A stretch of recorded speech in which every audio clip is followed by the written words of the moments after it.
And we are live. Hello, girls. It's Anita. How are you? How are you? How are you? And to my, I finally got it right. To my, it's always the opposite. To my, well, as you're facing the screen, to my right is the lovely Angela Raspass. I got that right. And we have an eyeball, Angela. Oh, hello, Alison. Nice to see you. Nice to see you. Thank you for joining in. I might just give it another minute or so. Alison, how's your day been, darling? Let us know. Good to see you here. We've just been setting up a little bit in the background. I might give the girls a little bit of time to come in. Hey Alison, I can see you in the comments as well. This is my first time using StreamYard. I am already hooked. It's fantastic software. It is brilliant, honestly, and I find that it actually streams better to Facebook than Facebook itself does. It's very, very reliable. So, bit of back-end tech talk, girls, going on. Lovely to see you, Alison. Well, we might kick off. I know we're a little bit late checking in, so maybe the girls will come in a little bit later. I am thrilled and over the moon to welcome Angela to our beautiful membership, the Summer Confidence Society. Angela, thank you so much for being a guest tonight. Well, you're welcome. This is a topic that I love talking about because it's so incredibly important for women, for everybody, but particularly women. And so I love you as well. So why wouldn't I accept the invitation? Thank you. That's very kind. We're in the middle. We have 5 stages in the membership for the Summer Confidence Society, and we are now in the stage called Believe. And we've covered off, we did a bit of revision on what we did earlier on in the membership when we first spoke about our vision for what we want our life to look like, particularly with a summer emphasis, because that's our jam, that's our little niche.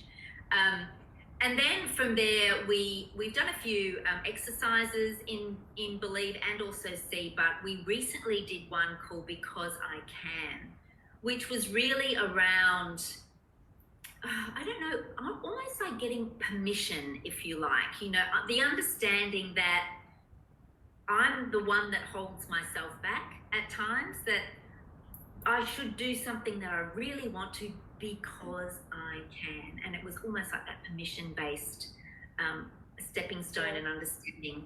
And the girls loved it. They absolutely loved it. And I know that they are going to love this concept of self-worth. So it is. It's a foundation, as you've taught me as well, you know. So I might do a little bit less of the talking. Oh, what has Alison said here? Good day. Working from home today. About to go to Adelaide and Melbourne. Oh, goodness. Well, sit back tonight. It's a bit chilly here in Vegas. That's where Alison is. That's why I've got my scarf on. It's a bit chilly. But thanks for tuning in, Alison, and for your comments. Angela, over to you. Self-worth. Self-worth, okay, well, self-worth, I guess some people, probably in your community as well, would be familiar with Brené Brown. So Brené Brown is I consider her one of my mentors, one of my way showers. She shows the way of how to show up in the world. I've read her first book. I thought it was just me, but it isn't. About 10 years ago, and have you ever had one of those moments when you're reading something and you've got the truth prickles? It's just like what you were reading, it makes so much sense. And there was this feeling of, oh, it's not just me. And I remember so clearly, I had to keep putting the book down and going like, whoa, because the concepts just really resonated so much with me. And one of the things that we were speaking about just before we went live was the concept of belonging versus fitting in. And that I first learned from Brené Brown. And your Summer Confidence Society is a great example of a place where your members have a sense of belonging. There's no need to fit in. They don't have to pretend to be anyone that they're not. They belong. You've found one of your homes, one of your tribes. And belonging is very closely associated with self-worth, where fitting in is very closely associated with self-esteem. And I'll explain the difference between the two. Oh, someone else is here. I'm here. Yeah, that's Sue, I think. Yeah. Yeah. Hello, Sue. Hey, Sue. So a lot of people people think that self-esteem and self-worth are like interchangeable. They're the same thing, but they're actually very different. And the delineation between the two is that self-esteem it's about the reputation that you have with yourself, but it comes from external validation. So your self-esteem is puffed up if someone says, wow, you look good in that, or it's puffed up if they say, well, good job, that was well done, etc. So it's coming from the outside. And it's nice to get, don't get me wrong, I'm not going to say, don't you dare compliment me, I wouldn't dream of it. But those compliments you can't control. You can't like say when they're going to happen, and in fact you could try and make them happen and not get the response you want, and then your self-esteem can plummet. Okay, and so it's a very, it's a very flimsy support structure to build your own self on, is what other people are thinking from an external perspective. So trying to get validation, trying to get the ticks, trying to be a people pleaser, we've sort of been taught that that's the way things work, that's the self-esteem is important. But if it's taken away, we collapse. Self-worth, on the other hand, comes from inside. It's your understanding of your innate worthiness. Think of it like everyone is born with it, okay? No one's held a baby up and said, what have you done for me lately? Prove yourself. They just are. We're born with worth. But what happens over time is that conditioning and comparison and competition disconnect us from that sense of worthiness. And there's been studies that show that little boys and little girls are equal in their sort of, presence until they start hitting about 9 years old. And then it starts to plummet. And we start to get stuck in that diet culture crap that tells us, excuse my French, what we should like. And little girls saying, I need to go on a diet, I'm too fat. And obviously in the age of social media, there is so much more comparison that goes on.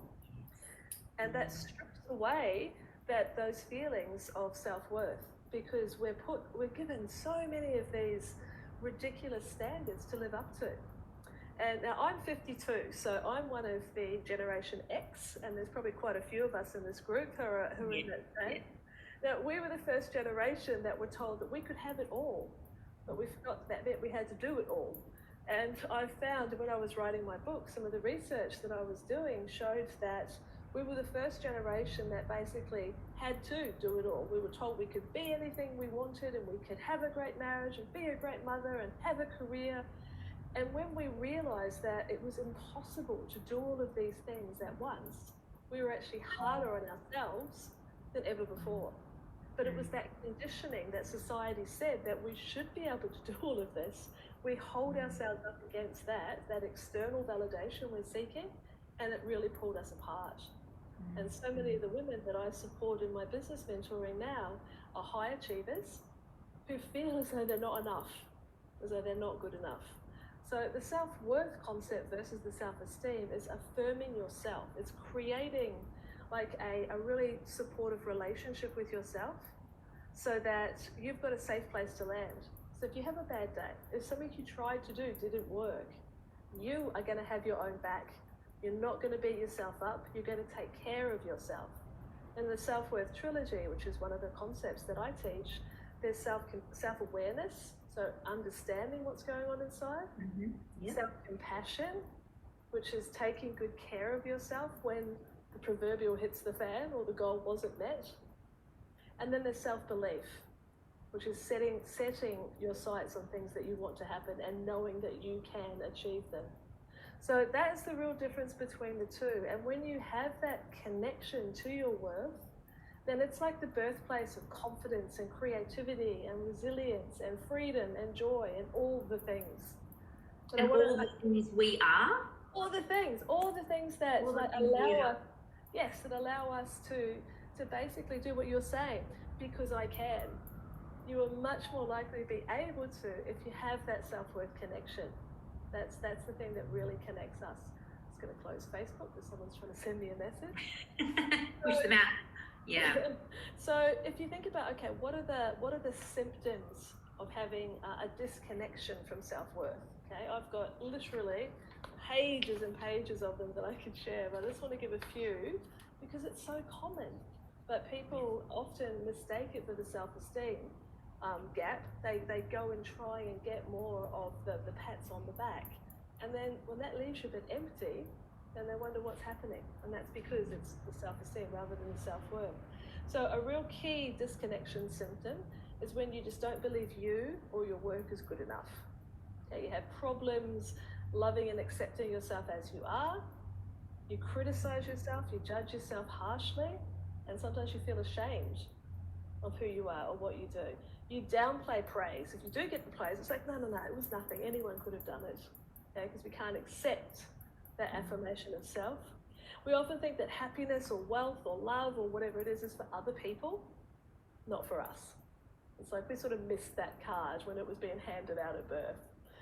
That seeking external validation and approval and really, I guess, aching for that, constantly worrying about what other people think and what they might say, feeling criticized and defensive if somebody tries to give you some feedback that is, constructive criticism, shall we say. You do a lot of what I call past pondering, remembering the good old days and like wanting to be back there, not appreciating where you are today. Lacking boundaries, putting other people first, like putting ourselves at the back of the queue. You're just ticking them all off, aren't you? There's so many of them. It's literally, it's so common. A big one is comparison. That's really my Achilles heel. It was what I call the comparison trap. So everything is fine until you look at something else and go, oh. So comparing yourself to others, hearing about other people's struggles and misfortunes makes you feel better. So it's the better than, less than that's going on all the time. Like you're like this, up and down, and it just doesn't feel good. That was some other ones. Not believing in yourself, okay? Valuing other people's views and opinions more than your own. Asking other people, what should I do? What's my best option? As opposed to pausing and going inside and trusting yourself. You can feel victimized, you can feel bullied, you can procrastinate a lot. There's so much that can happen.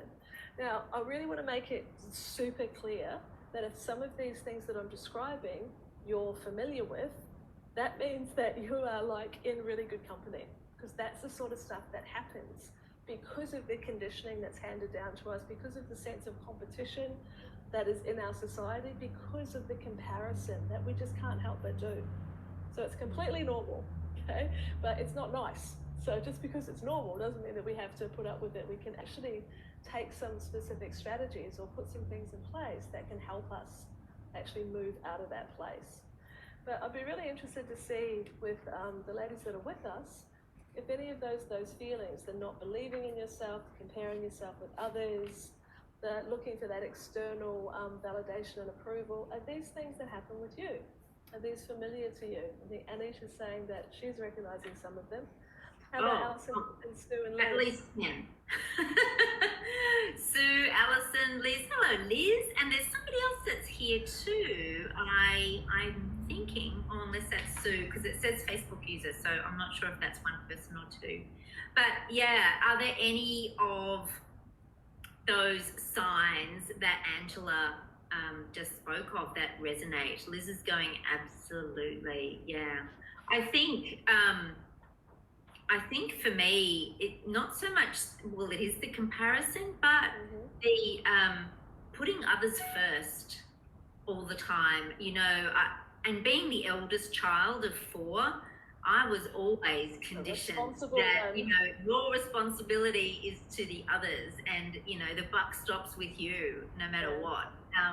So, yeah, do you find that is one that is quite prevalent on the list?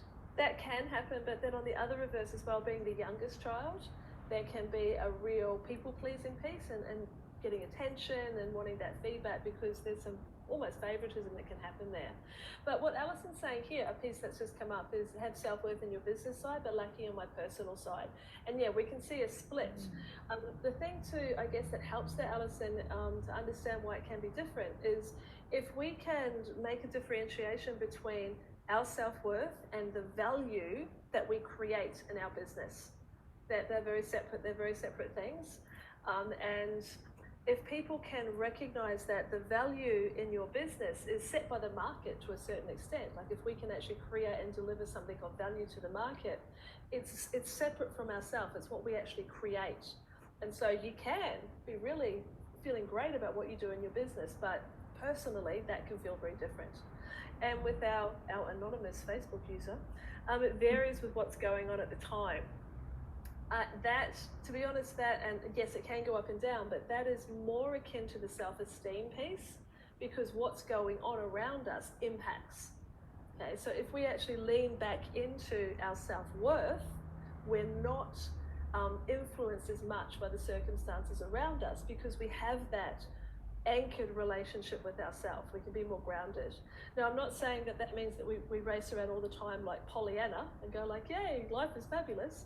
But what it does mean is that we have this, I guess the swap of feeling that I had when I discovered this work was that I used to think something was going to go wrong all the time. Like, it's not going to work out all the time. There was a lot of fear. And where these days it's like there's much more of a handing over, that it's going to be okay. I feel supported. And that support's coming from here. So it's never going to leave me. You know, it's even when we're working with mentors or coaches, it's really important to get support, like you guys are in this community. But when the call is over, when you're not in the group, when you're not connected with another person, that support is, you know, temporarily gone. But if you're always supporting yourself, then you don't have to go up and down in the same way. Okay, I'm just looking at what Liz is saying, putting others first before me. I still want to put people first, but have to put me first. It's been a huge lesson, absolutely. Just to give you a little bit of background, guys, like how did I discover this stuff? Well, I discovered it the hard way, okay? I'm a person who now, you know, looking back, I understand that I was without self-worth for a long, long time. Now, interestingly enough, a lot of people wouldn't have picked it because the confidence was on the outside. I could put on a good face, okay, but what was going on the inside was very different. And so there's often that contrast between the external and the internal. And I actually wrote about some of the experiences in the book I've just published, which helped me understand in retrospect why my self-worth, I basically handed it over to other people. And when, you know, I didn't get affirmed, I started to believe other people's opinions about me, and it started to push me downhill. Now, when your self-worth is in tatters, you often look for ways to lift yourself up, or ways to anesthetize the pain, that disconnection, which is a horrible way to feel. Now, for me, it was alcohol, and I moved into addiction for many years, and actually got sober when I was 37. And I'm 52 now, so it's coming out 15 years, which is an absolute joy. But I still got married, I had kids, I ran a business, so all of these things were happening on the outside. I was ticking those boxes, but on the inside, it was a fluke. You know, I felt like an imposter. I felt like everyone was actually going to find out that all the things that I'd achieved were actually a bit crap, and et cetera, et cetera. I won't go into all of the details, but it helped me create, when I actually got sober and started looking at this work, it helped me create a thing that I call the self-worth continuum. So I'd love it. That was what we were looking at before, Anita. Would you be able to bring that up for the ladies? Yeah, so let me see if I can weave my... Okay. Oh no, I've got this one, sorry. So if you want to stop, this is the share that I've got. I forgot. All right, I'll do that, and then you can share. Okay. And I'll let it in.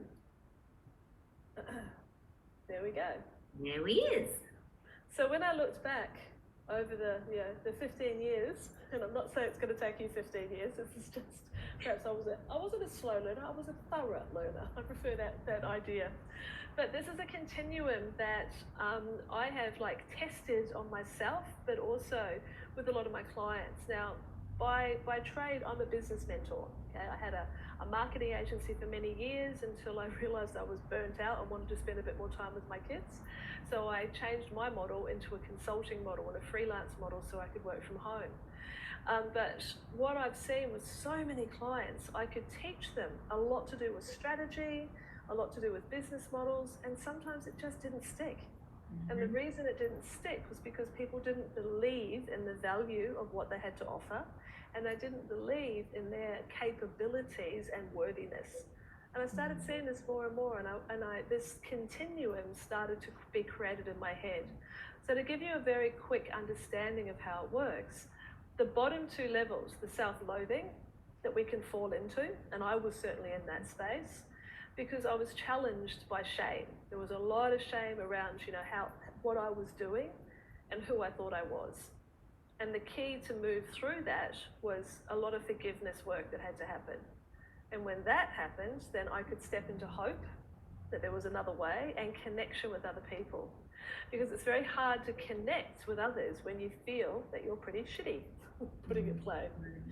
When you move from there, we're now stuck with the concept of self-limiting. Now, this is a little bit what you guys may have experienced when you were, that idea of because I can. Often we say because I can't. Because you're limiting yourself, because there's fear of what the consequences might be, what other people might think, what might go wrong. What if I really try this thing and it screws up? What does that say about me? Or I don't have the right to want more than what I have. There's lots of different sorts of fears that can hold us back. But the key for moving through fear is curiosity. Okay, so just being curious and trying things. There's a great quote I heard, which is that it's not a tattoo. Whatever it is, it's not permanent. You can try it. And if it's not for you, you can change it. But when you can adopt curiosity, then that gives you possibilities and choice. And over here on the right, you'll see this is your personal power, which is increasing the more that you move forward. So then we move into self-awareness. You suddenly know what's going on inside. You can recognize the states that you're in. You can recognize your emotions and give words to them and take more actions. The challenge at this stage is conditioning. Because us women have been very well conditioned as to what we should do. If you find yourself saying, I should do this and I must do that and I'd like to do that, but I can't because, that's the conditioning speaking. Okay? And there's a lot of models in our society that keep women, I don't want to be too much of a basher for society, but that it keeps us constrained about what we should do. Okay, but when we have insight into ourselves and into the conditioning symptoms, and we can see them for what they are, we have this ability for change and growth, which is huge. And the self-worth continuum, like different stages happen at different ages. For me, I really started waking up in my late 30s. I hadn't even opened a personal development book until I was 37, 38. Had no idea about this stuff really. But then the insight allowed me to grow, to change and grow. And my power started to increase. The next level is self-compassion. Okay? The challenge to being compassionate about ourselves is judgment. Okay? Against this conditioning that's led to judgment, but being concerned about other people's opinions, okay? And how they might look at what we're choosing to do. Okay? Judgment is closely aligned with criticism. But someone doesn't have to open their mouth and we still know they're judging us. Okay? And it's also our judging others. Our need to step out of judgment and into observation. And that's one of the promises of our group here too, to each other, Angela, when we started, is that this is a no judgment space. That is beautiful. Yeah, and it really is one of the really vital fundamentals of the group, and that it's a safe place. And that's why the key, because we're very aligned here, because the key at this stage is kindness. That's one of my highest values. Wherever we can, be kind. Right? And so the promises here is empathy, so understanding each other and knowing where each other is coming from, and discernment. Discernment is being able to say, hey, that's worth taking on. That feedback could be useful that I could grow from, or that's fine. You can have your opinion, but I'm letting go of that. So it's not taking things personally, is what we're looking for, this ability. And the kindness to self and others, and your power is increasing. Okay. The next step we move to is self-belief, which is very much because I can, which you guys have been talking about. And the challenge there is doubt. Okay. And the thing I really want everyone to understand is that having doubt is a really good thing. Okay? You only experience doubt when you are on a growth edge, when you're coming out of your comfort zone. Okay? Otherwise, we don't have doubt because we can just do the same thing we've always done. And so when doubt is up, the key for moving through that is trust. Okay? And it's trust in self, it's trust in your vision, it's trust in your goal, it's trust in your ability to make things happen. And there's trust that even if it doesn't work, you're not going to beat yourself up, okay? And you're going to try again the next day. And the promise here is resilience and confidence. And then the level that we really want to be operating in as much as we can is self-worth, where the challenge is overcoming that need for approval and other people's positive feedback. And the key for that is your truth. What is true for you? It's stepping out of all of these states, and we're really getting honest about what's most important to us. And it is not selfish to prioritize yourself. It's the good old put your own oxygen mask on, but it's also because that's what we're here for. I want to get to the end of my life all used up. I want to have done all the things that are important to me. And that doesn't mean that I'm forgetting about everybody else, but I am setting one hell of an example for my daughter. And it doesn't mean, I realize actually, I have a couple of friends who are really what I call flamboyant gypsies. Like they're really out there. They live these big lives. And I sometimes felt that because I was stuck in that comparison, I was sometimes thinking, well, I'm not as cool as them. My life isn't exciting like them. Does that mean I've got like this little life? And the reassurance here is absolutely not, because it's about your truth. And my truth is I'm not a flamboyant gypsy. I've got quite a contained life, but I love the things that I'm doing. So it's about working out what's important to you, because then you have the joy and the freedom to be absolutely you. I love those words, joy and freedom. My favorite words. They are wonderful words. Yeah, absolutely. And I think too, for a lot of us in the group here in the Summer Confidence Society, we're in that life stage. Most of us are sort of late 40s up to mid to late 60s, so for many of us, we are at that precipice or that point in our lives where we have done so much for others, and we've spent a lot of our time doing things for others and all the other things that you've talked about. And now it's time to look inside, reconnect, rediscover, and reinvent all the re's, all the re's, to become and to find our truth. Absolutely, and that's one of the reasons you and I connected, is because in my business world, of which this is a part of, that I have what I call your next chapter. So I am typically working with women who have hit the stage in life. I was 42 when I went I don't want to run this business any longer. It was all about external approval. It was all about conditioning as to this is the way that a business should work. This is the model. Having an office and having staff and all that sort of stuff. And I was very fearful. What if I stepped away from it? I was going to be judged, and people were going to go, oh, she couldn't cut it. All of this crap that was inside my head, I failed. And I realized that if I could let go of that and actually do what was true for me, then I would feel so much better. And oh my goodness, it's been 2012, I closed that business. And what is it, 2021 now? So it's 9 years later, and I could not be happier.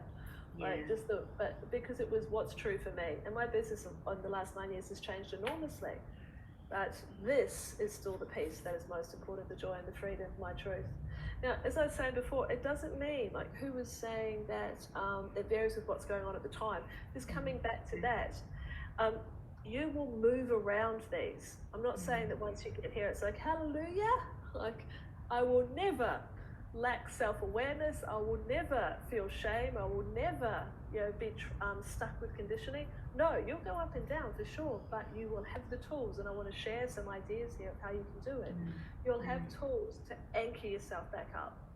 When you have managed to work through these sort of things, there's a lot of thought work that happens here, a lot of embodiment, then you can bounce back quicker.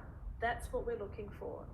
We're not making you perfect, because there is no perfection, but it's that ability for you to recognize when something is taking you off course, and you have the relationship with yourself to value yourself to go back on course.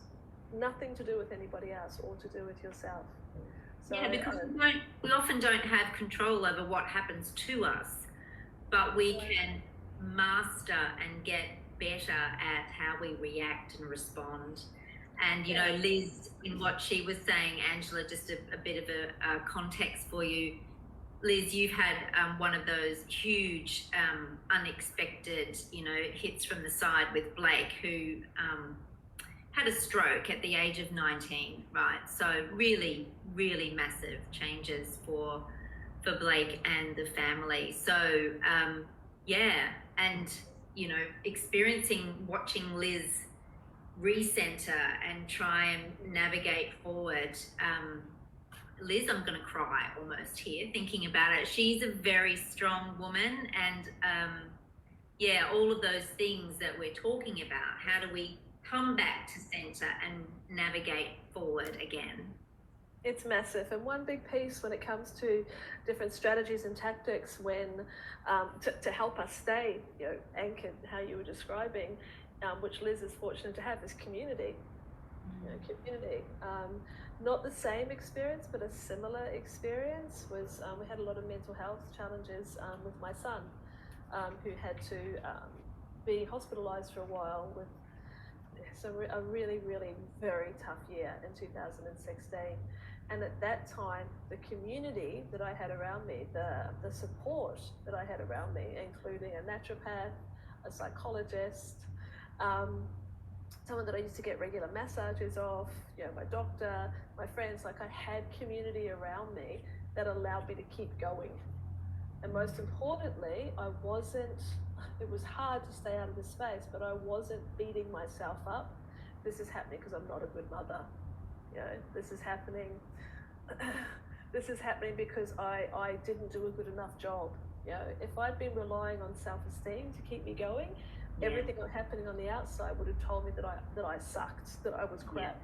But because I worked so hard on shoring up the self-worth connection, I could focus on being a great mum for my son rather than telling myself what a bad job I'd done. Yeah. I love all this. This is, I mean, I feel like, you know, it's a deep, deep well, and we could dive about it in so many ways and longer length. It's so deep. Let me give you just say I've got about 3 different strategies, just simple strategies that I'd like to share with your ladies that will help you on this path. Having this continuum, just to be aware, is a starting point. Like actually being able to, when I can pull the ideas together like this, it makes life easier to understand where you're at. And Liz, it's fine to cry. I cry a lot. It's good, but I understand what you're saying. So I would encourage everybody, first and foremost, to take care of yourselves by using what I call the bookends of your day. Okay, so the bookends is how you start your day and how you end your day. This is the time that is just for you.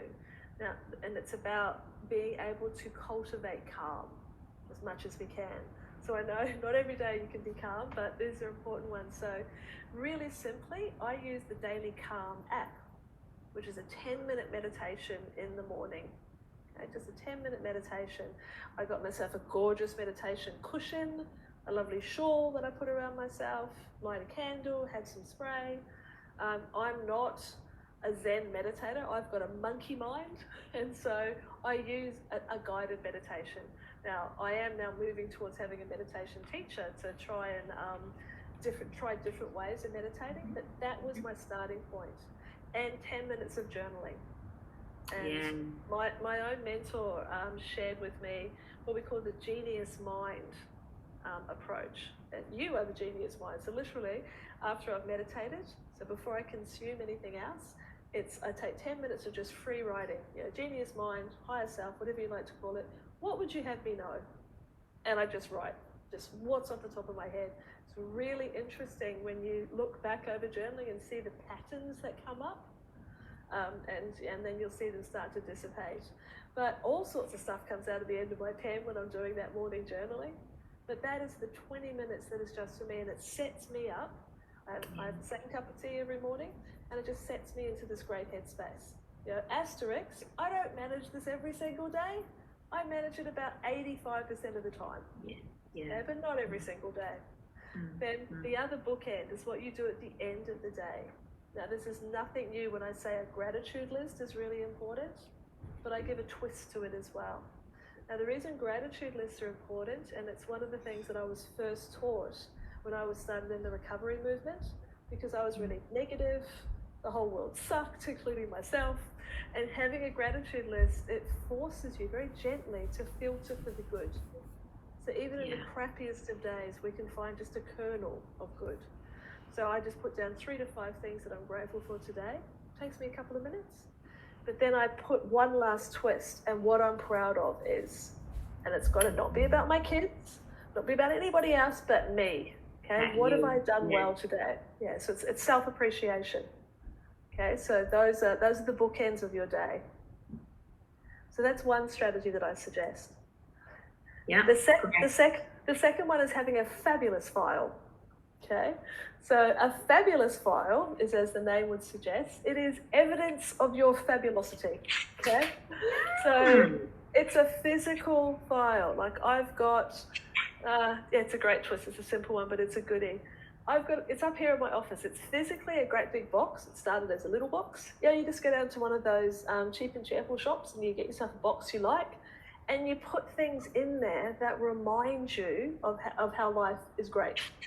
Okay, and what you are achieving for you. So examples with me, with the business twist, if I, like Alison would relate to this one as well, and I'm not sure who else has their own interest in businesses, but feedback you get from clients. Like I ran a workshop earlier today, and one of the women, or the woman who I was running it for, emailed me back and said, I've never felt more supported. Thank you so much. And I printed that out. It's going in the file. Okay. High five. So there's very definite evidence of when I have added value to the world. But in my file is also personal goals that I've achieved. Okay, personal. And they're really personal to me. No one else would give a damn, but that's fine. Okay, there's also cards in there from my kids. Back when I thought that I wasn't being a good mom, a good employer, or a good businesswoman, because I was, stretched so thin. And I have a card from my kids saying, you're the best mum in the world. Written on their lovely childish scrawl. They're in there. Photos of us on holiday. So it's just things that remind me of the fabulousness of life. But most importantly, things that I value, okay, that demonstrate that I am having an impact on the world. I'm not, and I don't look for anyone's validation of the fabulous box, of the fabulous file, but it's the things that are most important to me. And when I'm having a crappy day, when I'm thinking, why am I doing this business? This is really hard. No one loves me. I'll go and roll around in the fabulous file for a while and I'll feel better. Okay. Now, yes, some people go, but isn't that external validation? Well, yes and no. Yes, it does have pieces in there where people have given you feedback, but you have chosen to hold the pieces that resonate with you. Okay, and for me, it's showing that I am being useful and valuable to people. I'm not looking for judgment. I'm looking to be useful, to add value to the world. Okay, and each of our own values will be different.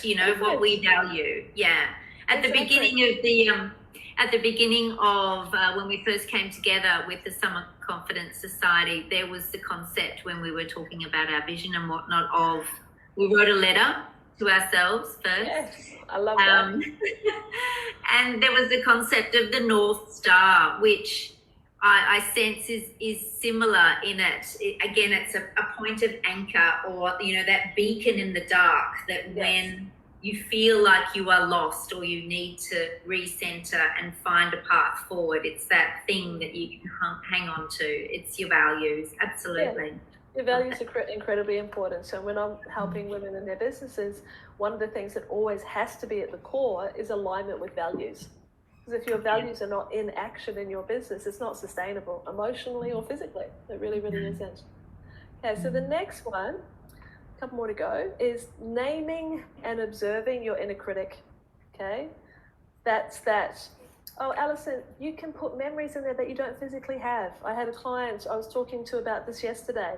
She said she's deleted all the emails where people had said, oh, this is good, or this is great, and thank you. I said, write yourself a note that reminds you of whatever that thing is that you had to throw out when you were moving as a military wife. You've got the memory, just pop it on a piece of paper. You know, write it in beautiful, this is why I keep all of these on my desk, all the coloured pens. So write the note to yourself and pop it in there. Okay, all those memories that you have, they still belong in your fabulous file. Okay, okay, your inner critic. Like, I apologize in advance if anyone knows a Helga, but I really support you personifying your inner critic, that voice in your head that basically tells you how it's all going to go wrong. Mine is horrible Helga in high heels. That's what I call it. You don't have any Helgas, you're safe for now. She steps all over my dreams, right? So I found this picture of what I think just is the personification of Helga, and she's going like this at me, right? And there's actually a quiz on my website. If you're on, it's just angelaraspass.com. We can share that in the group. And under thinking, you'll see an inner critic quiz, and we can find out because most inner critics turn up with an overall guise. There's the people pleaser, there's the comparison queen, there's the overachiever, there's the imposter, and there's the perfectionist. Now, most of us have all bits of all of them, but there's usually one that gets loudest, and for me, it's the comparison queen, who basically says, yeah, you think you did something good? Look at this is better. That's my Achilles heel. So because I know I've given Helga a name, I've given her a face, and I've become conscious, that self-awareness that was on the continuum, I become conscious of what she says, because she's not original. She just recycles the same thoughts, which basically say, you're not good enough. That's essentially what she says. Okay, so when I hear her, I can recognize that's that part of me speaking. It's not actually true, you know? You don't actually have to believe it. It's really weird how we decide just to believe what she throws at us. But also to point out that doubt I spoke about before, well, same thing. When Helga shows up, or whatever you call yours, it's a good sign, because it means that you are on a growth edge. Because if you're not doing anything that's risky in any way, if you're just maintaining the status quo, she's in the corner doing her knitting. It's only when you start expanding or threatening to take a risk, try something new, that she literally throws down the knitting and comes running into the middle of the room and starts lobbing these emotional hand grenades. You're going to lose. It's not going to work. What are people going to think? Remember last time you tried this? She has a go. Okay, and we don't fight her. We just go, okay, Helga, I hear what you're saying. I understand you're trying to protect me, but I've got this. I've got this. So that's another strategy, being very aware of that, which is closely aligned with the next strategy. There's 2 to go, which is what I call catch and detach. Okay, it's when a negative thought comes in that is going to hold you back. You catch it before it starts to cascade with all those emotions. Okay, starts to cascade with all of those emotions, and you detach from the thought. You recognize that it is a story, that it is not the truth. I'll give you an example. Let me grab this. Okay, so this is the wee book that I self-published last year. Okay, and as a part of this, when it had gone to the editor, I needed to then work on page layout. How did I want the inside of the book to look, right? And I like the way it looks great. But what happened was, she said, go and look at other books and see what sort of layouts you like. Sounds innocuous enough, doesn't it? Well, I pulled down the books from a particular author whose work I really admire, and I started looking through the book, looking at the layouts, and then I started reading what she'd written, and then I started going, my book sucked by comparison, no one's going to read it. And I started, right?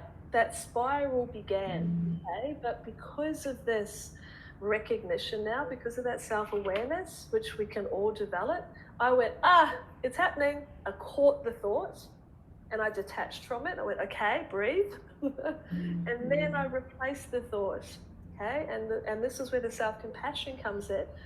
Of course, her books are awesome. She's written 6 of them. She speaks on stages around the world. Of course, her books are fabulous, but she started with her first book too. You've written the best book you can at this stage, and I'm really proud of you. Okay, so that was catching, detaching, and replacing. And then I could breathe and go, and the layout's nice, and I'm going to be inspired by it. Really, and it's important. Really, really important. Which leads me to the last tip for tonight, which is your daily dialogue. Okay, these are all cascading together. They're all connected. There was a couple of guys in the 70s, Dr. John Gottman and Dr. Robert Levinson, who studied relationships, marriages, and they found that there was this ratio of negative to positive comment.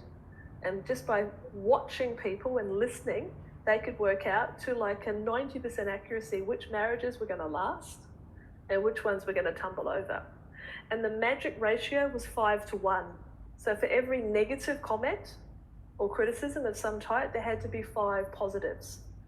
If that ratio was about that, that means there was support and respect and all of these other things within the relationship.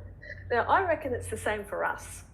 Okay, so the way you speak to yourself, okay, the things you say to yourself on a daily basis go for the same ratio. Okay, and so that means starting first thing in the morning. Okay, now when I get out of the shower, it used to be when I was in the depths of my addiction, when I absolutely was just stuck so firmly in shame, I could put on my makeup without looking at myself in the eye, like, because I just couldn't. I could not. I was so ashamed of myself. Okay, that was a long time ago now, but it was a really horrible place to be, and I wouldn't wish it on anybody. But these days, okay, like I'm 15 years older, a lot rounder, but I'm so much happier. And now, I'm not saying that I'm also not focused on improving myself, but I'm in a place of acceptance, right? I'm in a place of acceptance. I will not beat myself up anymore. It is off the table. So the first thing I start with in the morning is, you're looking good, okay, with a smile, okay? When I'm in the shower and sometimes the belly, I go, oh, such beautiful curves, okay? Now, I'm not being crazy, because I realize that I am larger than I used to be, but I'm also far more supportive of myself than I used to be. When I get off this workshop tonight, sharing my ideas, I'm going to get off this and go, what a great job you did. Okay? I'm sure that some of the things that you said will have been helpful. And that's what I'm going to focus on. Okay? I'm always looking to grow, to learn, to improve, because I believe that's what we're here for. But it is a non-negotiable. I will no longer go, oh, but you didn't say this and you didn't say that. And I'm not going to do that. Okay? I will say, hey, perhaps next time you do it, you could try this. But I will not beat myself up anymore, because I know where that sends me. And I want that joy and I want that freedom. It's incredibly important. So and we would say that to our kids, wouldn't we? Yes, we would. Hello.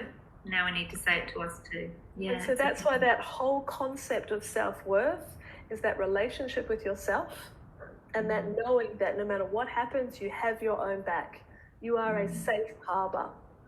And when you're a safe harbor, you are far more likely to take chances, to try something new, to not worry if you don't get it right, to let go of, like I started going to a thing called 5 Rhythms Dancing on a Friday night, where you dance by yourself. Now, there's some pretty cool dancers there. And the old me would have gone, who's watching me? What are the moves I'm supposed to make? The 52-year-old, recognizing and very anchored in my worthiness, just freaking dances. It's so much better. It's so much better. But as I say, just coming to an end here, is that I'm not walking around with this Pollyanna perfection. I have crap days like everybody does. But the difference when you are reconnected to your self-worth is you don't stay there. Okay, you bounce back up quicker, and that's what we're looking for. We're looking to be able to surf the waves of life, to be able to bounce back and take care of ourselves, because you don't know what's coming. No, we don't. You need to have your own back. Yeah, that is so good. Oh, here we go. Lizzie's chiming in.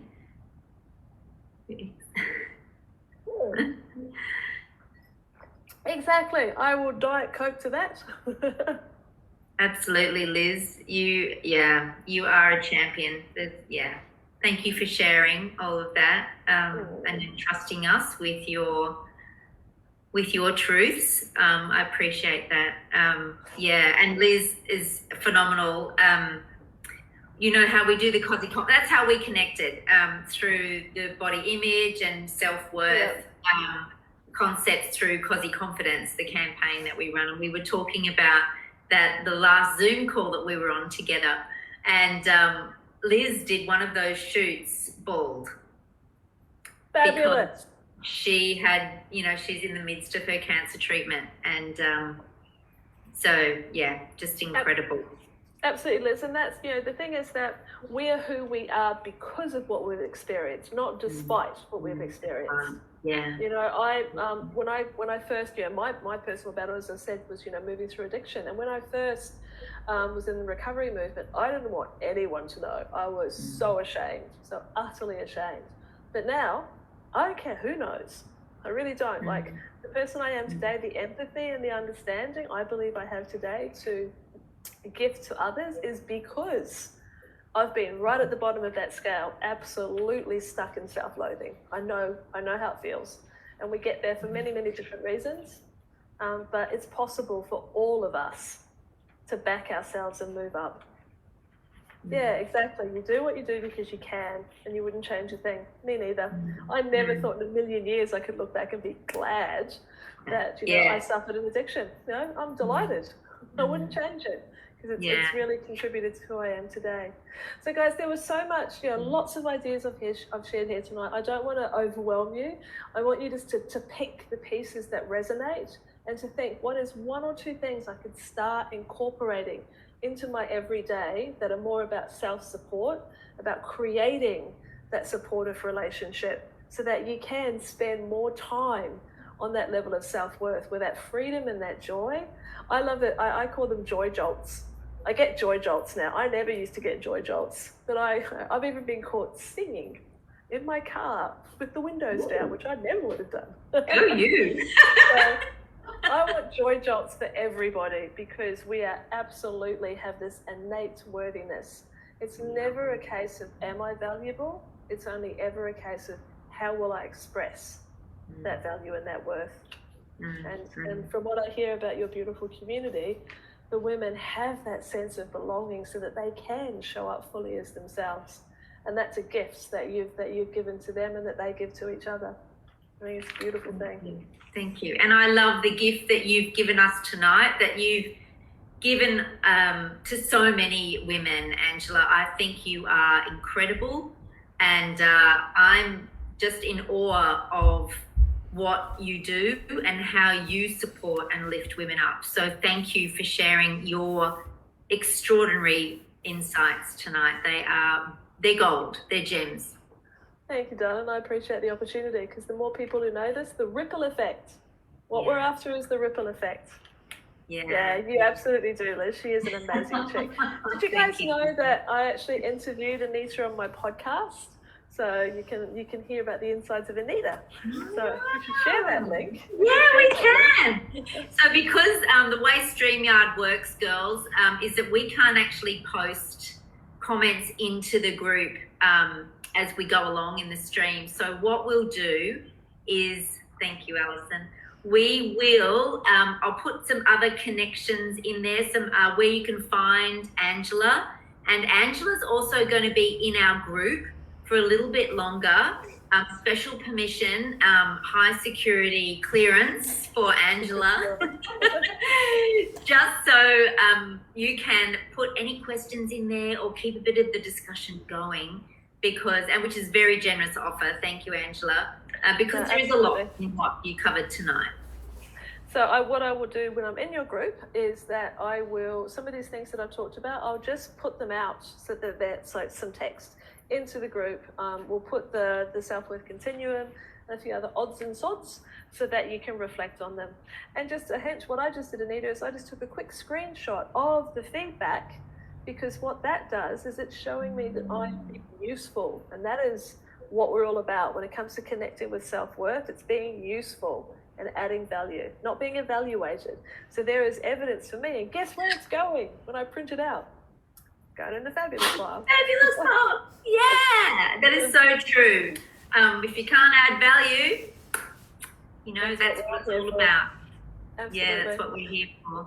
Thank you so much, Angela. Thank you, ladies, for tuning in and for contributing in the engagement and the conversation. And I know there is no doubt that there is enormous value in what's being shared tonight. Yeah. So we'll catch you in the discussion a little bit later on. I'll see you in the group. Okay, take care, guys. Bye, Have a lovely everyone. night. Good night, Angela. Thanks. Bye. Bye.